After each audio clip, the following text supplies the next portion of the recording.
why, thank you. Thank you. I hear you just gave a standing O to Brian Lilley. You know, this is a good thing about him having been an old radio and TV guy. He just has to roll with the punches. So I'm glad to be here, and I'm really looking forward to our conversation together. And so thank you for the introduction. And it is, I have a few prepared remarks, so I'll go through those, and then we'll get into a little bit more interaction a bit later. But it is such a pleasure to welcome you here today, and welcome everyone to Calgary. If you're from out of province, I should probably find out how many out of province folks do we have here. Wow, look at that. Almost half the room. That's fantastic. Welcome here. So you'll probably know that there's a bit of a difference in conservatism in Alberta than in other provinces. And let me maybe see if I can help to explain a bit about why that is, because I know you're discussing conservatism in our nation and the critical role of the West, and so when we talk about conservatism, we often focus on policies and politics, but the values that underpin our movement are far older and more profound. They are, in the case of Alberta conservatism, it is the values of the pioneers who first settled our land. They were a people who came to a vast and open country with little more than the clothes on their back and the belief in their ability to build a better life here with their families. And that is a truly great nation-building project. They embraced the spirit of radical free enterprise and rugged individualism. They understood that prosperity was not a handout, but a harvest, a direct result of hard work and thrift, and a commitment to family and community. And keep in mind, we've only been established as a province since 1905, so a lot of the growth and development happened here over 120 years. And that's part of, again, I think the reason why we have a little bit of a different founding story than the Conservatives that go further east. It's the pioneer spirit that is not a historical footnote. It is a living, breathing part of our identity. It is the grit and innovation you see in our entrepreneurs every single day.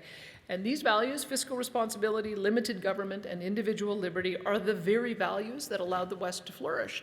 They're the reason why Alberta is and always will be the economic engine of Canada. We have always known that low taxes and a focus on reducing red tape are the most effective ways to create jobs and grow our economy. It's just a matter of common sense. We are a province that proves that pro-growth, low-tax, free market policies are the path to prosperity. This, yeah, it is.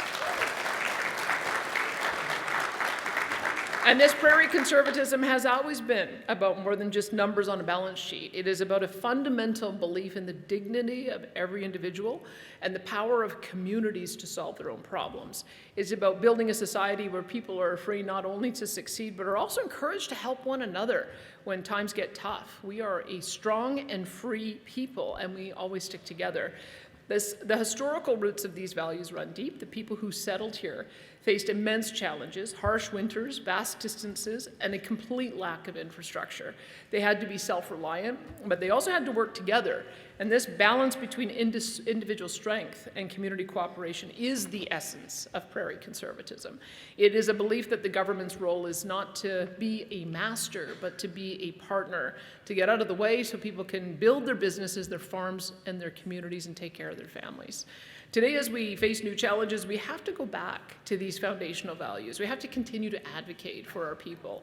We have to ensure that our industries, from energy to agriculture to the new industries in technology, are free to innovate and compete on the global stage.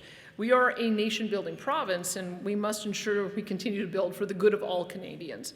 There have always been those who oppose free enterprise, who stand in the way of innovation and the standards of freedom and self-determination. They would rather choose winners in the name of a narrow and limited ideology that villainizes outsiders and preaches against prosperity. And the last 10 years have made that more evident than ever. If you didn't see the video that I released earlier this week, let me highlight some key points that I made there. We all know that Canada is suffering right now with its economy. The last few years have brought an unprecedented inflation crisis, high unemployment, declining GDP, plummeting productivity, and hundreds of billions in capital investment that has fled out Canada for other countries. a massive and unsustainable federal deficit, and of course the US tariff threat, which has exposed just how dependent we are on one single country for the vast majority of our exports. It has been an extremely difficult period, and many don't seem to want to even recognize that there is a problem. But the good news is that with a few simple policy changes, the federal government could meaningfully reverse these trends. They could create hundreds of thousands of jobs, attract back hundreds of billions of dollars in investment, bolster GDP growth, diversify our trade markets, and create new revenue streams for federal and provincial budgets, all without the investment of new tax dollars. All that's standing in the way of that is some common sense and, it must be said, a bit of courage by our Prime Minister.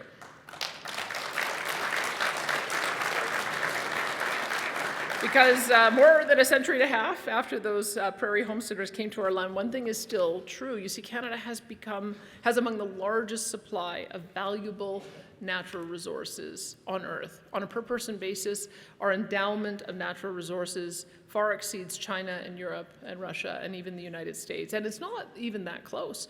We have incredibly fertile lands and oceans, unmatched supplies of timber, uranium, and potash, a treasure trove of critical minerals in every province and every territory. And here in Alberta, we literally live on top of more than a trillion barrels of oil and more than a quadrillion cubic feet of natural gas. These oil and gas resources represent an incalculable tens of trillions of dollars of potential wealth for our country if we would just develop it.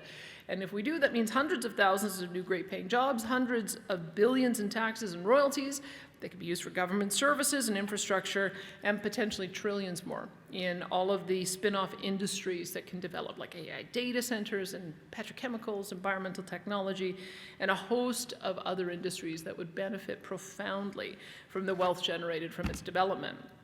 But for the past 10 years, the federal government, led by Justin Trudeau, put in place a series of laws and regulations designed to target and phase out of existence Canada's largest economic sector, oil and gas.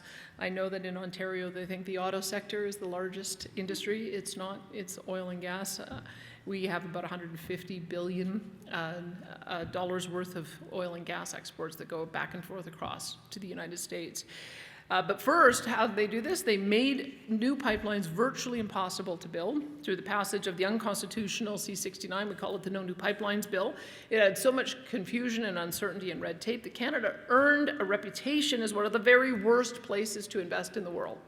They didn't stop there, though. The Liberals then specifically targeted what is possibly the most valuable single deposit of natural resources anywhere, and that's the Alberta oil sands.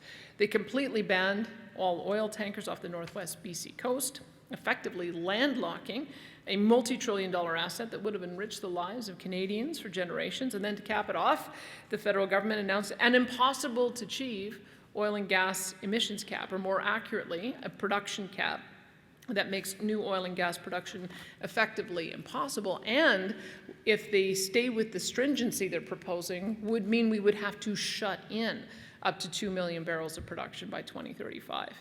So the funny thing about this particular emissions cap is that it wasn't imposed on any other type of production. It wasn't put on aluminum, it wasn't put on cement, it wasn't put on steel. The cap was placed on just one single sector, oil and gas. And the Conference Board of Canada just released a report, as I mentioned, that not only would the cap cost the Alberta economy roughly $1 trillion in GDP, 150,000 jobs, and $200 billion in provincial revenues by 2050, but it would also impact federal fortunes too. No other nation would ever think to do what Canada has done in the last decade and phase out its most valuable assets worth tens of trillions of dollars and hundreds of thousands of jobs for people. But there is one silver lining to these economic challenges. I think Canadians right across the nation are waking up to what has happened. We are now starting to understand that we have only been hurting ourselves. We are far too economically dependent on one customer. And if we want to be economically prosperous and independent again, we have to take advantage of the incredible endowment of resources that we enjoy. And it wouldn't take a whole lot to get that started either. I have often talked about the 9 bad laws, But let me just tell you the 3 that he could get started on right away that would immediately turn our nation's economic fortunes around. First, announcing that Canada would no longer be implementing the oil and gas production cap. That would send a clear signal that Canada wants to expand oil and gas production and reduce emissions through technology and innovation rather than by capping resource development. Second thing, we'd like him to announce that Canada will be repealing the oil tanker ban this fall. The federal government can then work with BC and Alberta and Indigenous leaders to build a new resource corridor and bitumen pipeline to ports in the northwest BC coast to access new markets in Asia, which is where the greatest growth opportunity lies. And third, announce an overhaul of the C-69 No New Pipelines law. And I raise these topics in this context today for one reason. That the spirit that united our nation from Tofino to Charlottetown would not exist under the rhetoric and ideology that has prevailed over the last decade in this nation. The nation that truly,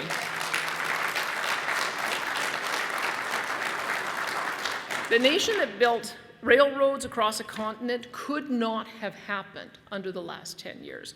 The Somme, Vimy Ridge, Passchendaele, the liberation of the Netherlands, those victories came from a belief in the natural freedoms of Canada and the strength of our values.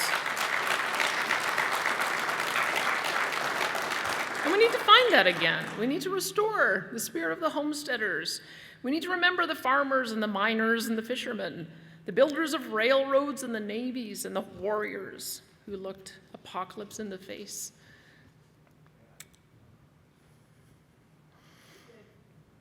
And stood firm.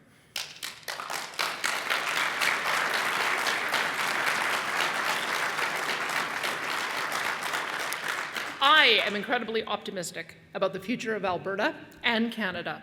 We have a resilient economy, a hardworking population, and a shared commitment to building a prosperous future for generations to come. With that, let's get into a good conversation.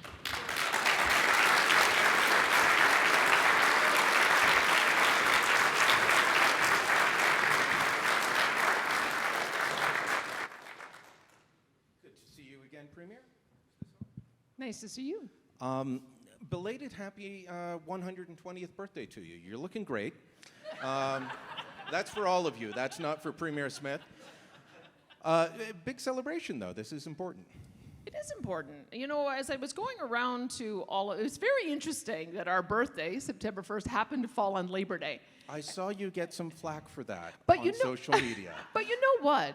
It actually is very telling because I don't think that there is a harder working people than the people of Alberta, and so we were able to tie those two together. It was a really good celebration, and it also it capped off. I was at a rodeo. It kind of capped off the rodeo summer. And when you think about why do we celebrate rodeo, well, it's fun to do. We get to dress up as cowboys, and we get to be able to enjoy some incredible competitive athletes. But it also harkens back to those Western values that I was talking about. We celebrate our Western values every single year, and it reminds us that we are different, we are special, and those same values, they just build into every person who comes here and wants to make a living and build a business and be wealth creators and job creators. So that celebration is really important.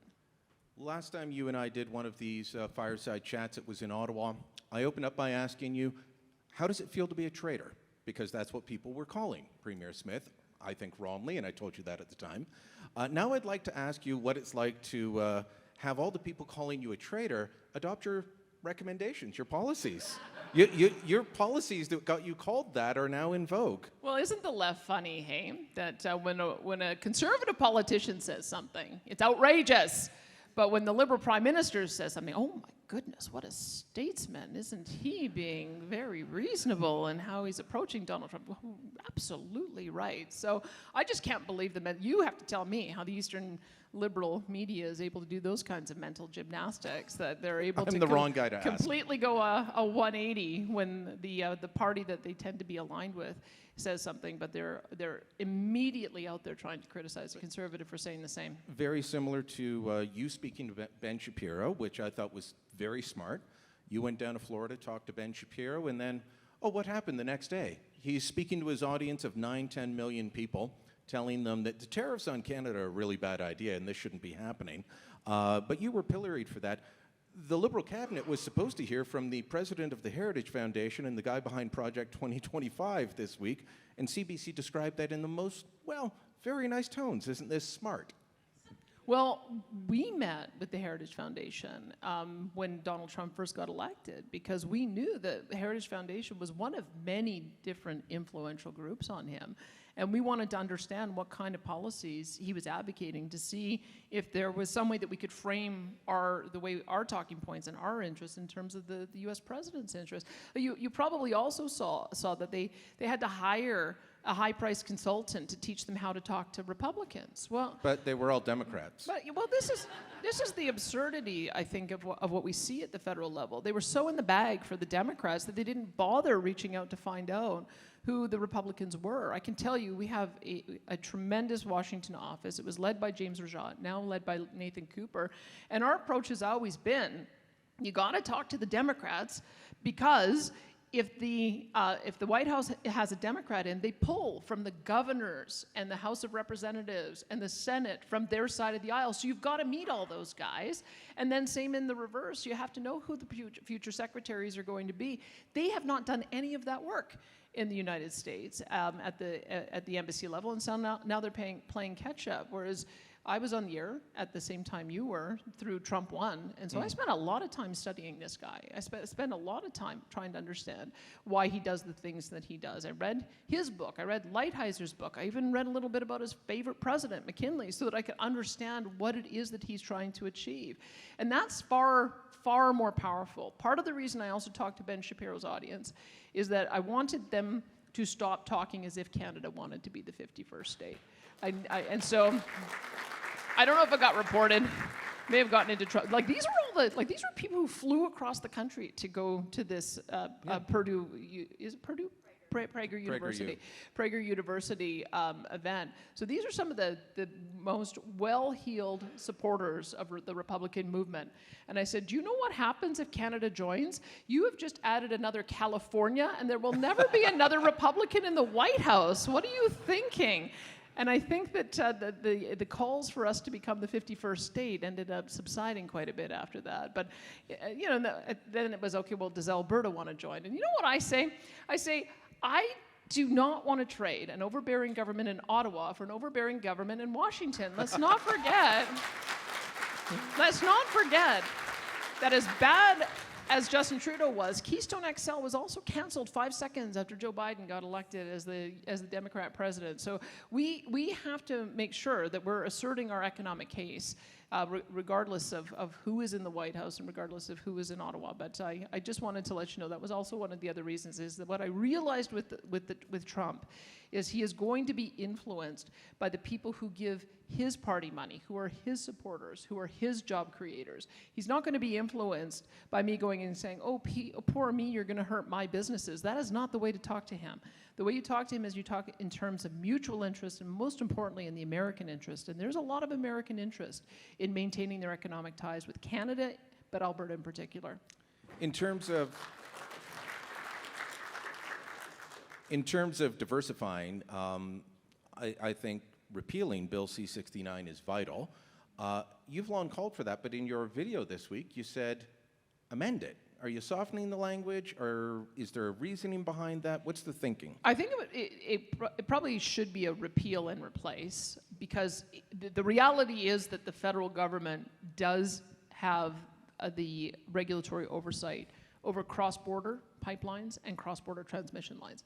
So you can't just leave a vacuum. You can't just have no regulation. But you need to have smart regulation. There's a whole section that needs to be repealed where they deign to step in and tell us how to approve projects that are 100% within our own borders. That part can be repealed. But they need to revise how they do the regulatory process for how they do cross-border assessments. Because do you remember, like you probably know some of the details on that. Like they were asking, there was a whole conversation about being able to do a gender analysis to make sure that man camps did not have a disproportionate impact on women. And I think there was some sort of intersectionality issue about whether or not it was inclusive enough. And like a pipeline is a technical decision-making process that you have There's to no do. gender to a pipeline, unless you're speaking French. That's true. In That's French, true. everything has a gender. So that's why it would have to be, but why it would have to be revised, because there are some substantial sections that are going to be extremely problematic because they're so subjective. They have to get back to a technical analysis of doing these things and remove the ideology out of them, and then get out of provincial affairs altogether. So how optimistic are you? You said you're optimistic about Alberta's future, about Canada's future, about Prime Minister Carney working with you. We saw an announcement yesterday that I welcomed on many fronts because he was talking my language. I've said since January 20th, this is not just about tariffs. Get rid of the tariffs tomorrow. We've still got to alter the way our economy runs. Donald Trump is fundamentally altering the global trading system, and we have to adapt. So he was talking about that. He was talking about support for canola. He was pausing but not scrapping the EV mandate. That's a good start. Are you optimistic that he'll move on the issues that you're raising? You've gone from 9 to 3. Any hope? We need all 9, but there's certain ones that he has to get started on right away. If we're going to get our bitumen pipeline to the Northwest BC coast, you have to have a rewrite of the C-69 policies. You have to get rid of the tanker ban, and you have to get rid of the emissions cap. No point in building a brand new shiny pipeline if you can't encourage your oil producers to fill it, and even if it is filled, you're not allowed to load it on a ship to export it anywhere. Like those are sort of I call it the table stakes. Those are the minimum they have to do to at least allow us to get a bitumen pipeline built, and then we have to do the others as well. I wish he had just made the decision not to get rid of the net zero vehicle mandates, because I can tell you, you should all go and talk to your local dealership. Because I can tell you, I've talked to one dealership. I don't want to call them out. I just want you to know. But one dealership has said that they're going to stop selling gasoline and diesel vehicles in January. They're only going to carry EV and hybrids. Another dealership is going to. Why? That's how their implementation of the policy. Wow. Yeah, they're going to stop selling, because remember how it works, right? You have to sell 20% of your vehicles as electric vehicles. So if you can't get the electric vehicle and hybrid inventory, the only way to meet that 20% is to reduce the gas-powered and diesel vehicles that you're selling.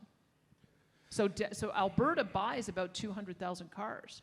So we're supposed to, out of nowhere, start buying 40,000 hybrid EVs, right? So if we can't do that, if we only buy 5,000 hybrid and EVs, just do the math on that, it means that they're going to have to reduce the amount of gas-powered and diesel vehicles. So don't worry, we're just going back to the old Soviet system where you can just sign up to be able to get your car in 2030 and you'll get your dishwasher in 2031, right? What's that old joke? But the plumber's coming in the morning, That's so you right. better pick up in the afternoon.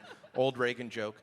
But look, by not getting rid of the EV mandate completely, he has not helped the auto industry, which I know is none of your concern too much, but he doesn't help it because it hasn't given them certainty. Your industry needs certainty as well. TC Energy and Enbridge just announced their capital spend for the coming year. Where's it going? U.S. Yeah. So without certainty, you're not going to get the proponent coming forward and saying, I will back that Northwest pipeline. What do they need to do to give your industry in oil and gas certainty? Well, I can tell you, I think that our industry will always find a way. They always have, even with the past 10 years of anti-energy policy. Somehow, after all of the other pipeline proposals had fallen and Kinder Morgan's was the last one and they were about to pull out, finally they were motivated to act, bought the pipeline, built it at 5 times the cost the private sector would have, At least it got built. But that was a failure of process in my view. If that's the only way to get a pipeline built in this country, we have not learned anything. But what our industry does is they look at existing lines and they say, how can I twin that? How can I loop it? How can I use compression? How can I put new lubricants in there to be able to get more volume? And they keep on doing that. So some of these American projects are actually going to help with Canadian production if we get rid of the emissions cap. I've seen at least 2 million barrels per day of egress proposals that would bring more down to the United States. And so I suppose that would be the path of least resistance, is just working with the Americans. But that's still selling at a discount. I would say it's worse than that.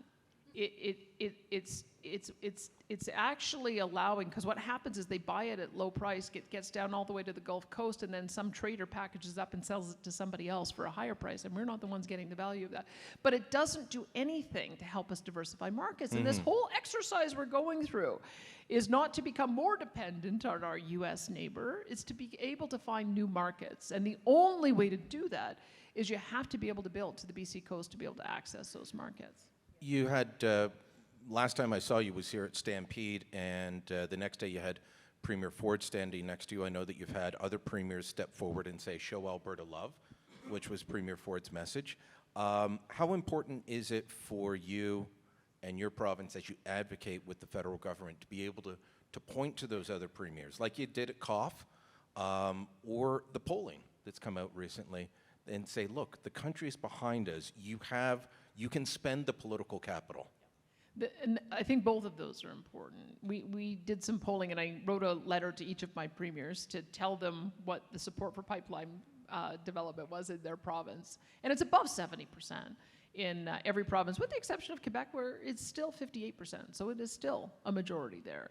So that, I think, is influential, because that then gives the premiers, they can be emboldened to be able to push the envelope on some of these things, and each of them are. I mean, look at Tim Houston in Nova Scotia. He reversed the frack ban, and he's talking about developing natural gas. Look at Newfoundland and Labrador. I mean, they've got a number of different projects that they're proposing. Manitoba launched its first gold mine in 15 years. British Columbia has sort of a golden triangle of 6 or 7 mines that they want to develop. So every single province, even the left-wing ones, are looking at ways that they can develop resources, develop new revenue streams, get new jobs. So I would say that it's been very influential to not only have the people say, we're prepared to do this, but to also have the premiers look at it from their own interests, because those C-69, although we call it the No New Pipelines Bill, is also the No New Mining Bill. And that's part of the reason why Doug's so frustrated. He's got this beautiful opportunity in Ring of Fire, and yet he's got this convoluted process that will never see a mine developed unless they streamline it. The feds were blocking that for 2 years. So, okay, we've still got a couple minutes left. Good. Wanted to ask you about you mentioned that it's not placed on, the emissions cap is not placed on any other industry. I spoke to a gentleman in Toronto who owns a cement company now, and he was telling me about the impact of the industrial carbon tax. So they still got that. He said a ton of cement creates a ton of greenhouse gas emissions. So your cement is just going to keep getting more expensive due to the industrial carbon tax. But what would that do if you put the emissions cap on all these other industries? We'd have to stop building concrete buildings, wouldn't we? Completely. Well, they'd have to find a way to abate, and if not, they'd shut in. You'd have to. Like, if you put an arbitrary emissions cap in, which they have here, which says that you've got to be, I think, like 40% abated by 2030 and then 60% abated by 2035. If you can't reach those targets, it's just like what we're talking about with the net zero cars.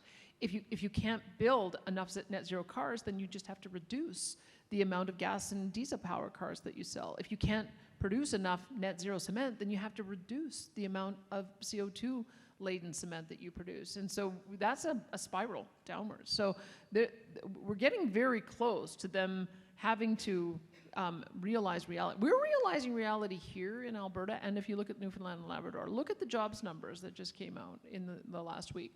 Who are the 2 provinces most impacted?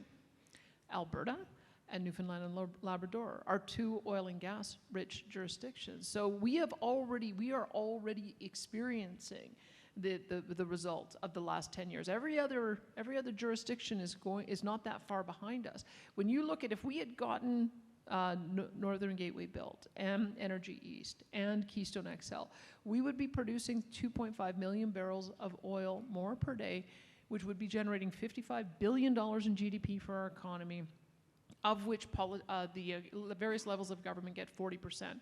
You can fill your NATO commitment with that money. You can make sure that you've got schools and hospitals and roads for that money. And if you don't have a new source of revenue, you just can't keep on borrowing forever, as we're seeing. Back in April, you told me that the drop in the price of oil and all the other headwinds was going to result in a $5 billion deficit for your budget.